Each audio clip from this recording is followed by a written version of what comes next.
नमस्ते। आज के पीरियड में आपका स्वागत है। मैं जो भी एकम आपके सामने रखता हूँ, लेकिन इसमें हम देखते हैं तो कई बच्चे ये वीडियो नहीं देखते, या तो उसके पास मोबाइल नहीं है या तो जानबूझकर नहीं देखते। तो सभी छात्र कमेंट में वीडियो देखकर अपना नाम और रोल नंबर लिखें। हमें पता लग जाएगा कि किसने मेरा वीडियो देखा है और किसने नहीं। तो इसके जरिए हम आपकी जो प्रेजेंटेशन है यानी कि हाजिरी है वो रजिस्टर में दर्ज करेंगे। ठीक है। पुरानी चीज़ों के पक्ष में एकम में मैंने पुरानी चीज़ें आज के आधुनिक ज़माने में भी कितनी मायने रखती है इसके बारे में जानकारी दी थी। राजेश जोशी के बारे में जानकारी दी थी। तो आज हम यही एकम को पढ़ते हुए आगे बढ़ाते हुए हम इसमें से निकलते छोटे मोटे प्रश्न, शब्दार्थ, एक एक वाक्य के प्रश्न, दो तीन वाक्यों के प्रश्न, ऐसे प्रश्नों की चर्चा करते हुए व्याकरण के प्रश्नों की चर्चा के साथ एकम को आगे बढ़ाते हैं। तो चलिए बच्चे, सब पहले अपनी किताब निकाले, पुरानी चीजों के पक्ष में कविता निकाले। किताब निकाले ना। तो आप पहले परिच्छेद में देखो तो किताब में, चलो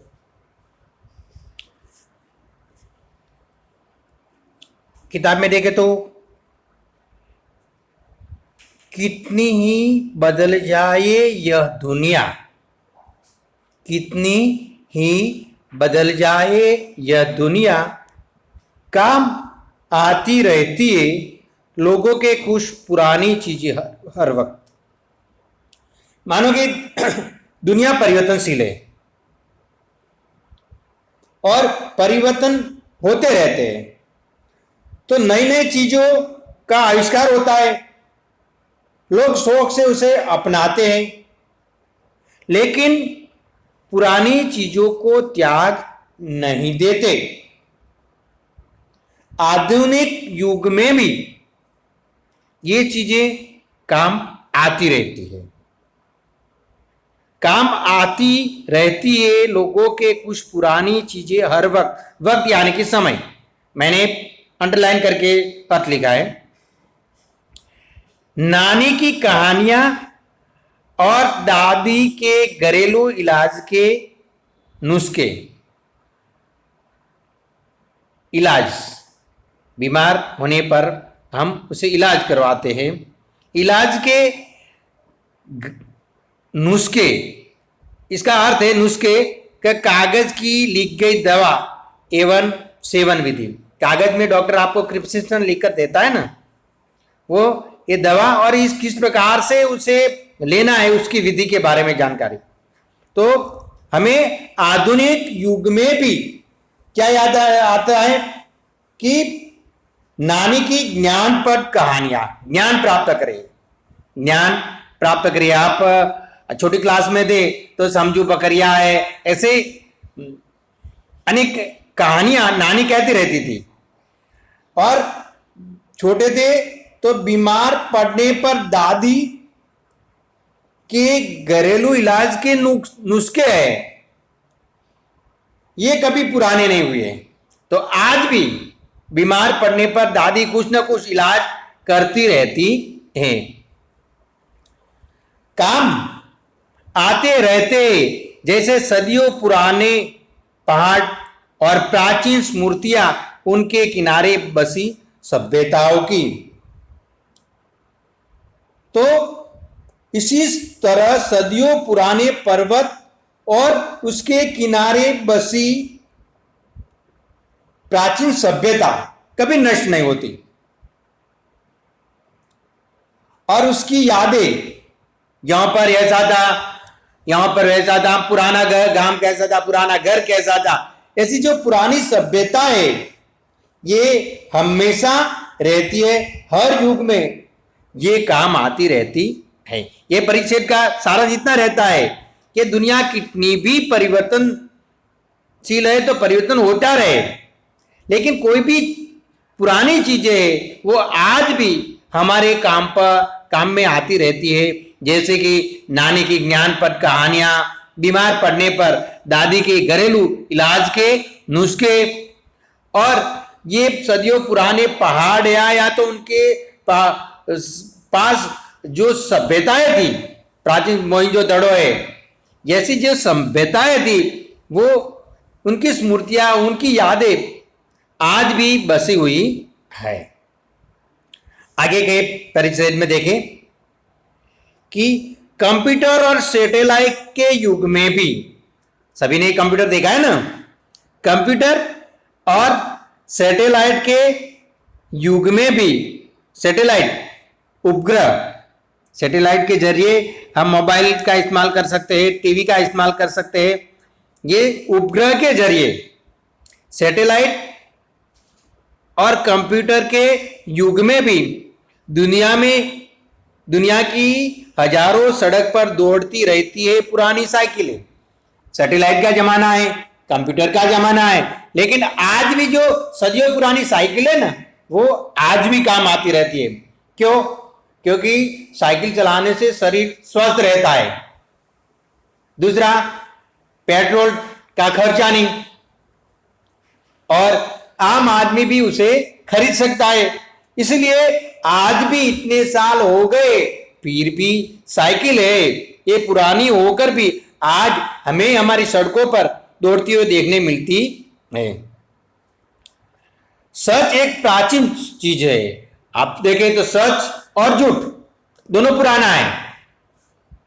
सच एक प्राचीन चीज है, हालांकि झूठ भी पहले के जमाने में भी सच था और आज भी है। पहले के जमाने में भी झूठ था और आज भी है।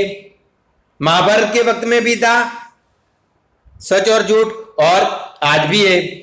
हालांकि यानी कि यद्यपि, अंडरलाइन किया हुआ है ना, हालांकि सच एक प्राचीन चीज है, हालांकि झूठ भी, हालांकि यानी कि यद्यपि, और वक्त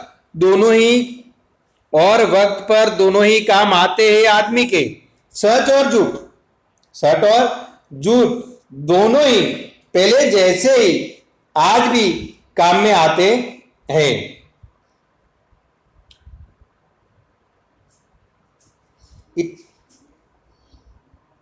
इतना ही नहीं, सच बोलने वाले पहले भी अच्छा माना जाता था और आज भी सच बोलने वाले को अच्छा माना जाता है। इसके साथ झूठ भी सच जितना ही पुराना है। नए जमाने में भी ये दोनों अपने प्राचीन रूप में प्रचलित है। समय समय के वक्त आने पर लोग अपने वक्त के अनुसार सच और झूठ का इस्तेमाल करते रहते हैं। जैसा माहौल फायदे वाला हो तो झूठ भी बोल लेते हैं। कई लोग कोड़ियों पर ईमान बेचने वाले होते हैं, ठीक है। तो सच और झूठ ये पहले भी था और आज भी आदमी उसका इस्तेमाल कर रहा है। आदमी के सारे बहस मुबाहिसों के बावजूद इतना तो तय है, बस चर्चा, मुबाहिसों, विवाद, चर्चा और विवाद की अपेक्षा, चर्चा होते है, विवाद होता है, कोई चीज को लेकर, कोई बात को लेकर, नई और पुरानी बातों को लेकर बहस होता है, चर्चा होती है, विवाद होता है। इसके बावजूद यानी कि अपेक्षा बनिस्बत हिंसा के एक सादा सरल जीवन ज्यादा काम आता है लोगों के बदले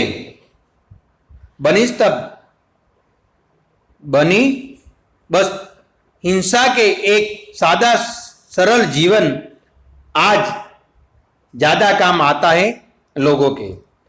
यानी कि मनुष्य आज भी पहले की तरह शांति भरा जीवन, सादगी भरा जीवन, सरल जीवन पहले भी पसंद करता था और आज भी मन की, आत्मा की शांति के लिए ये सरल जीवन आज भी पसंद करता है और पहले भी यही जीवन पसंद करता था। आगे देखें कि हत्यारों का शोर इसलिए ज्यादा है कि ज्यादा संगठित है। हत्यारों का शोर इसलिए ज्यादा कि वो ज्यादा संगठित है। क्रूरता और विनम्रता में विनम्रता श्रेष्ठ है। विनम्रता श्रेष्ठ है। हत्यारों का शोर इसलिए ज्यादा है कि ज्यादा संगठित है। धूप कम शोर मचाती है वृक्षों से। धूप यानी कि आप किसान के बच्चे तो पता है डरो गुजराती में कैसे, एक घास है, ये कितने भी आंधी आए, पवन आए, परिवर्तन आए, फिर भी वो शोर मचाती नहीं है। और जो वृक्ष है, हवा आंधी आए तो उसका शोरगुल ज्यादा हो जाता है क्योंकि वो संगठित है। विनम्रता कोई कायरता नहीं। किसी के सामने नम्रता दिखाए, किसी को माफ कर दे तो वो कायरता नहीं है। विनम्रता कोई कायरता नहीं है।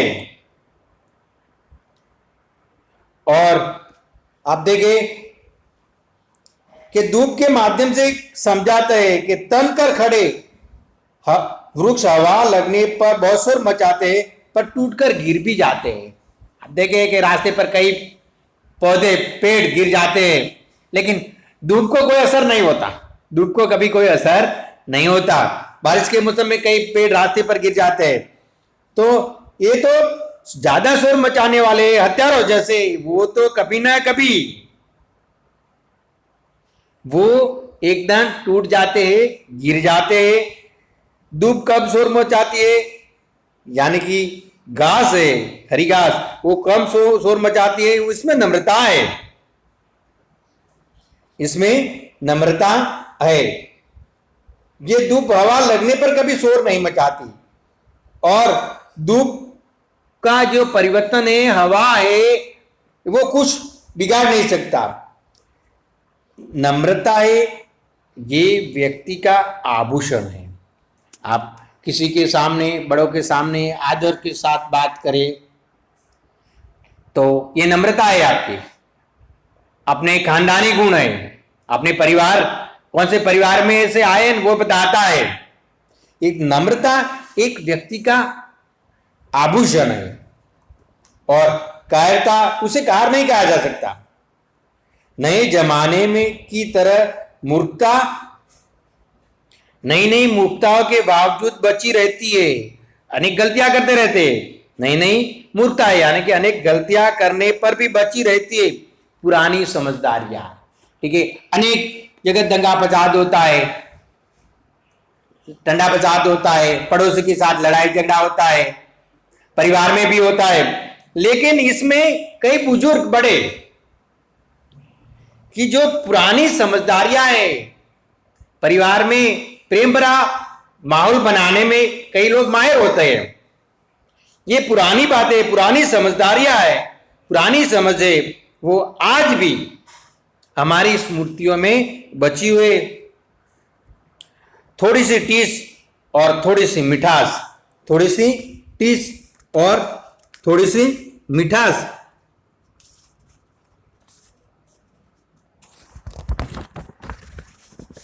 ये आज भी हमारे जीवन में रहती है। टीस, टीस का मतलब क्या होता है? र कर आह देने वाली जो पीड़ा होती है ना, तो थोड़ी सी टीस और थोड़ी सी मिठास आज भी बची है। आगे हम देखें प्रश्नों के जवाब। तो पहले आप देखें कि वैकल्पिक प्रश्न, वैकल्पिक प्रश्नों में देखें तो सही विकल्प आपको देखना है। उनमें से किसकी कहानियां पुरानी है? चाची, मास्टर जी, नानी, या तो एक भी नहीं। आपको मैंने पढ़ा तो आपको पता होना चाहिए। तो नानी की कहानियां।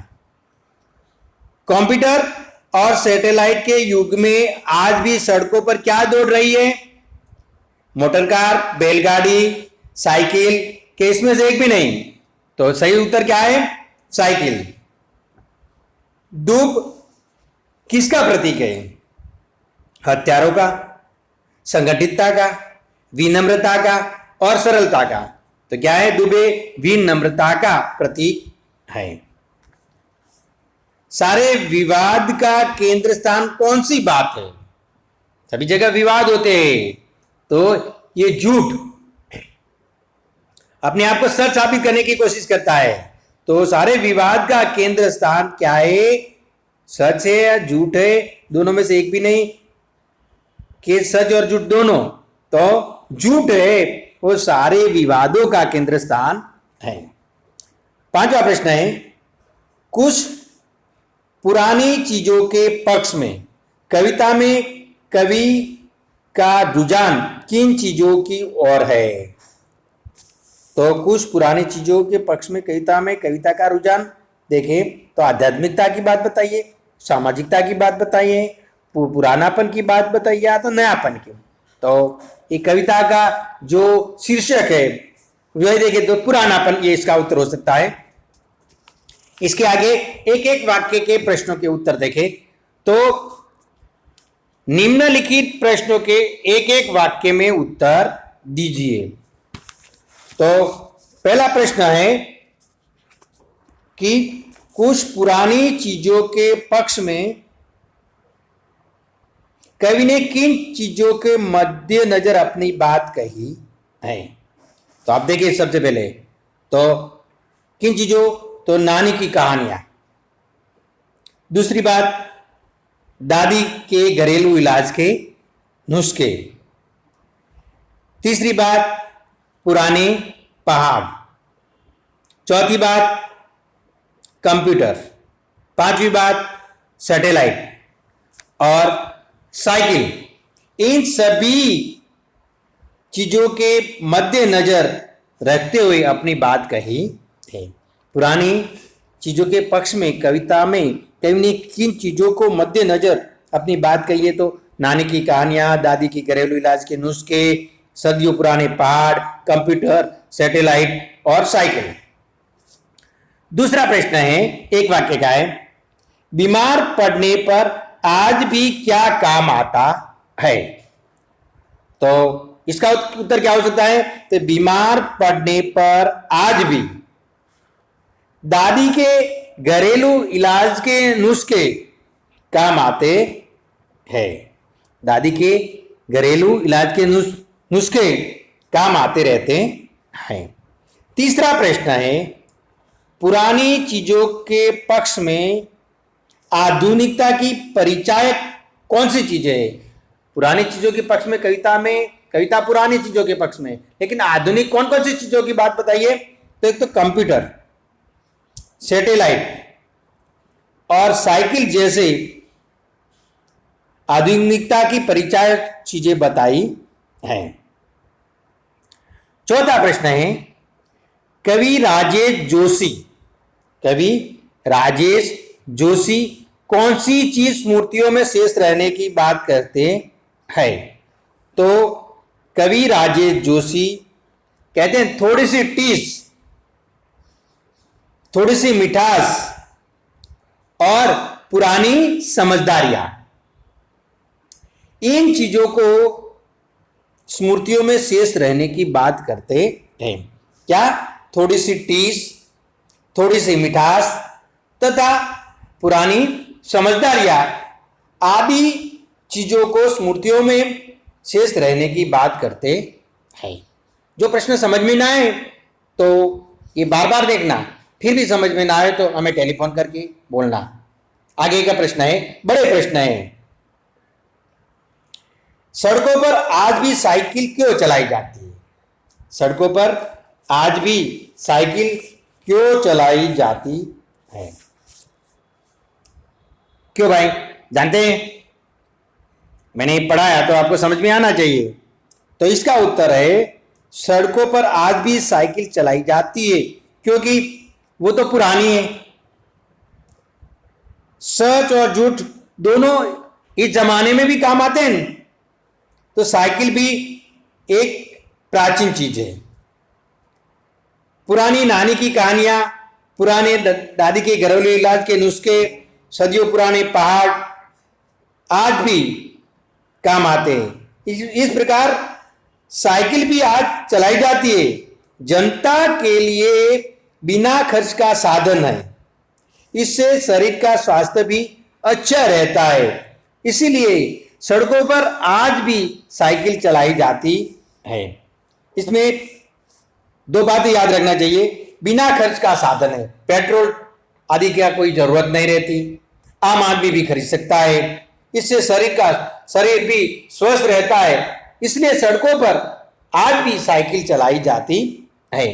दूसरा प्रश्न है,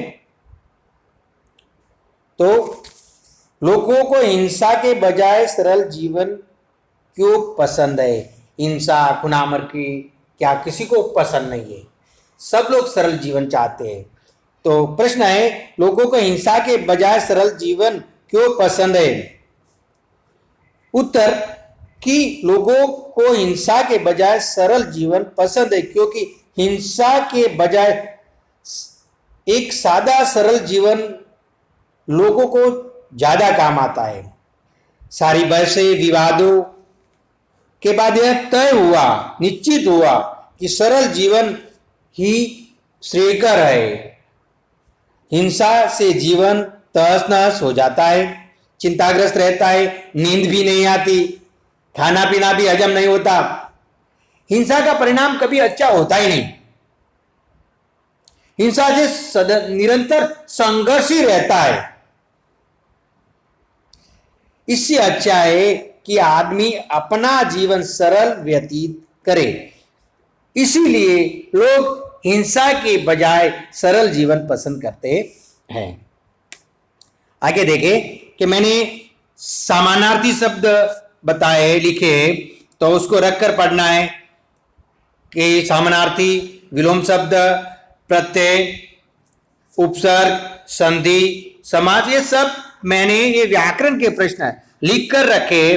तो उसे बार बार देखें, उसे बार बार देखते रहे, उसको बार बार पढ़े। तो ये व्याकरण वाला प्रश्न में भी आपको कोई भी दिक्कत नहीं आएगी। और सभी लोग को पहले से पहले बताया है कि सब लोग अपना रोल नंबर और नाम लिखकर कमेंट में हमें भेजे, ताकि कितने लोग देखते हैं वो हमें पता चले। ठीक है, अस्तु, जय हिंद, जय भारत।